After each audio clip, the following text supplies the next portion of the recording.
की मुख्यमंत्री बन जाए, मुखिया बन जाए, ताकि आपको इसको बहन कुमारी मायावती जी ने, मान्यवर काशीराम ने झुकाने का काम किया था।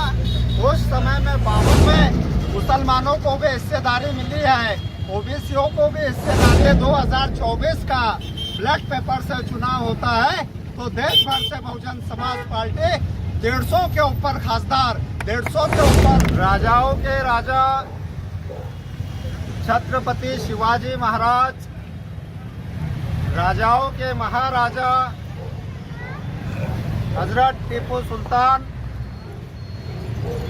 क्रांति सूर्य महात्मा ज्योतिबा फुले, राजर्षि शाहू जी महाराज,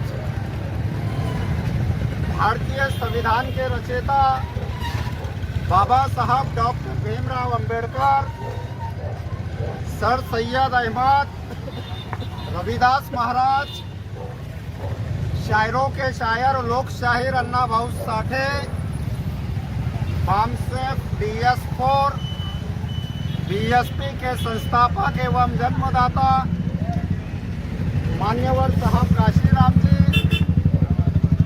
इन सभी महापुरुषों को सर्वप्रथम अभिवादन करता हूँ। आज 15 जनवरी 2023 हजारों करोड़ों दलितों, मजलूमों, मुसलमानों की बहना, बहुजन समाज पार्टी की राष्ट्रीय अध्यक्ष, भारत के सबसे बड़े प्रदेश उत्तर प्रदेश की 4 बार रही मुख्यमंत्री,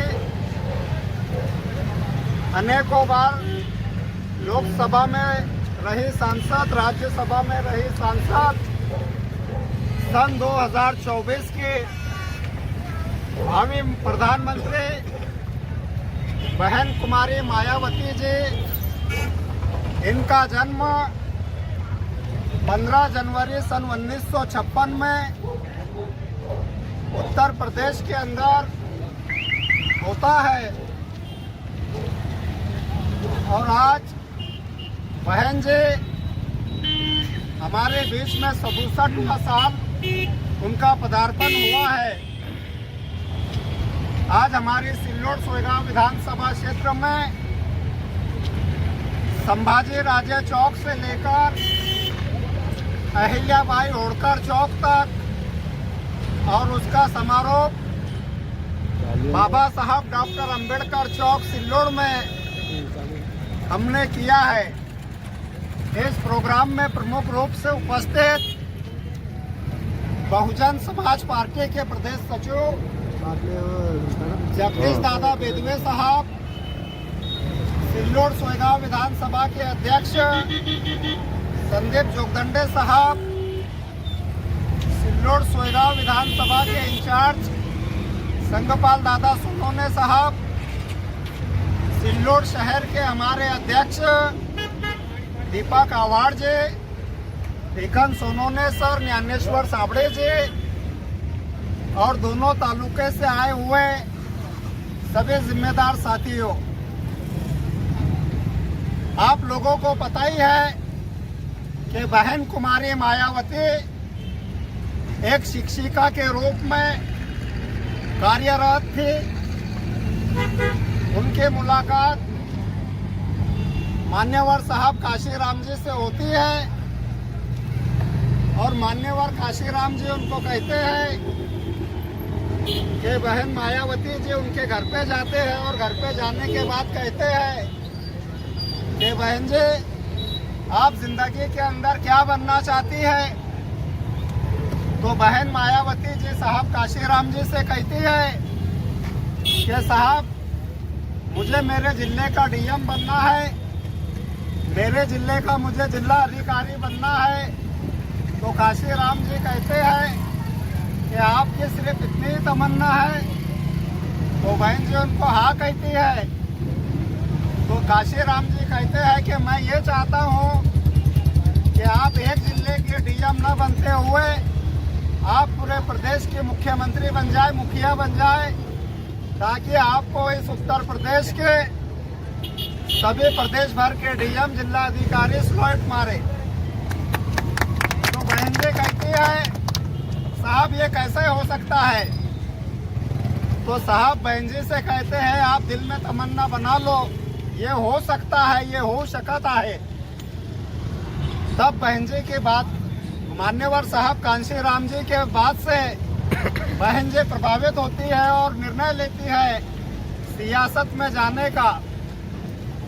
तो बहन जी को सर्वप्रथम मान्यवर साहब कांशी राम जी हरिद्वार लोकसभा से उपचुनाव लड़ाते हैं।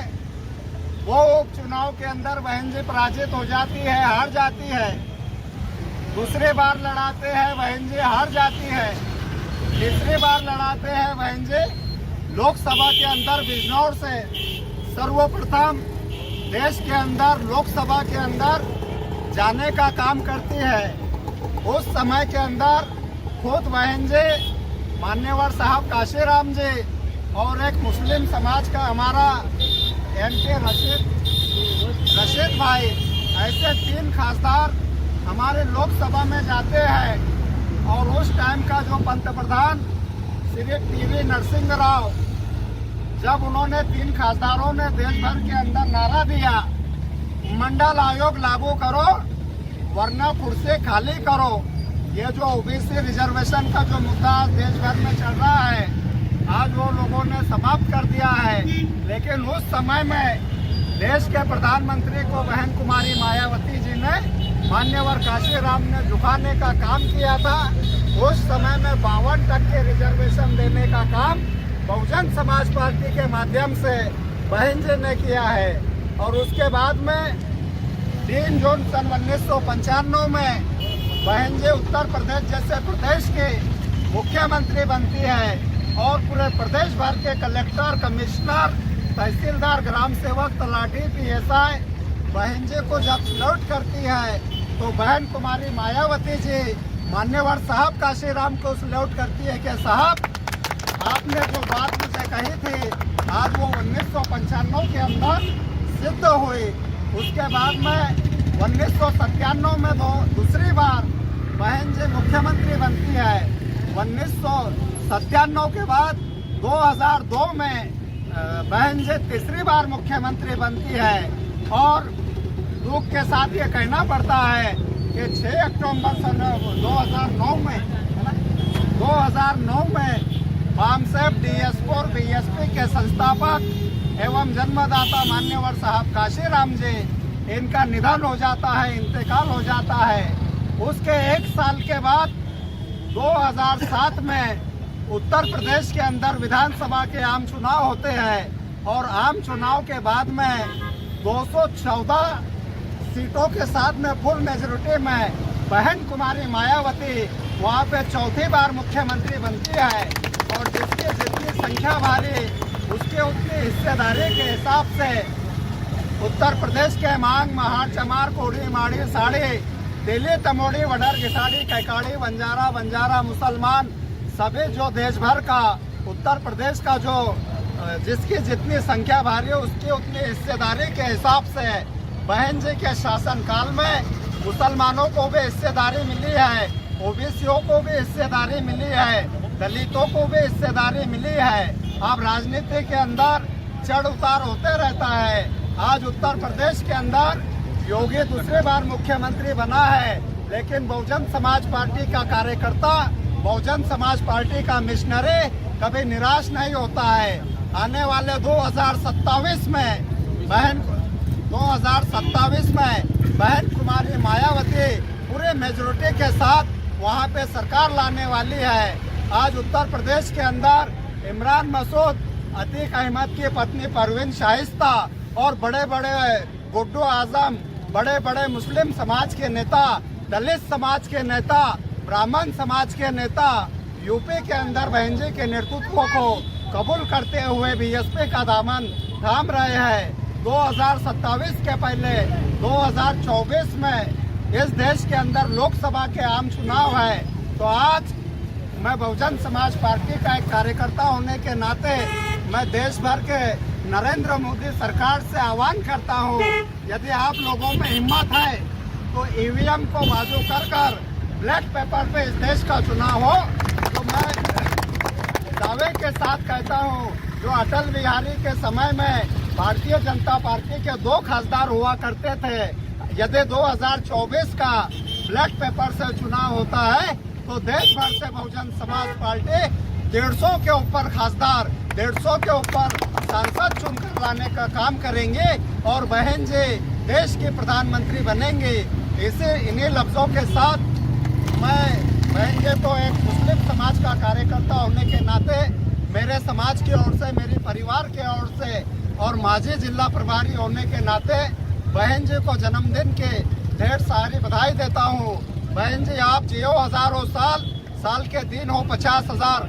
धन्यवाद। जय भीम, जय भारत, खुदा हाफिज, अस्सलाम वालेकुम। बहुजन विचारधारा को घर घर तक पहुंचाने के लिए हमारे YouTube चैनल को सब्सक्राइब करें, लाइक करें, कमेंट करें, शेयर करें और बेल आइकन की घंटी दबाना ना भूलें।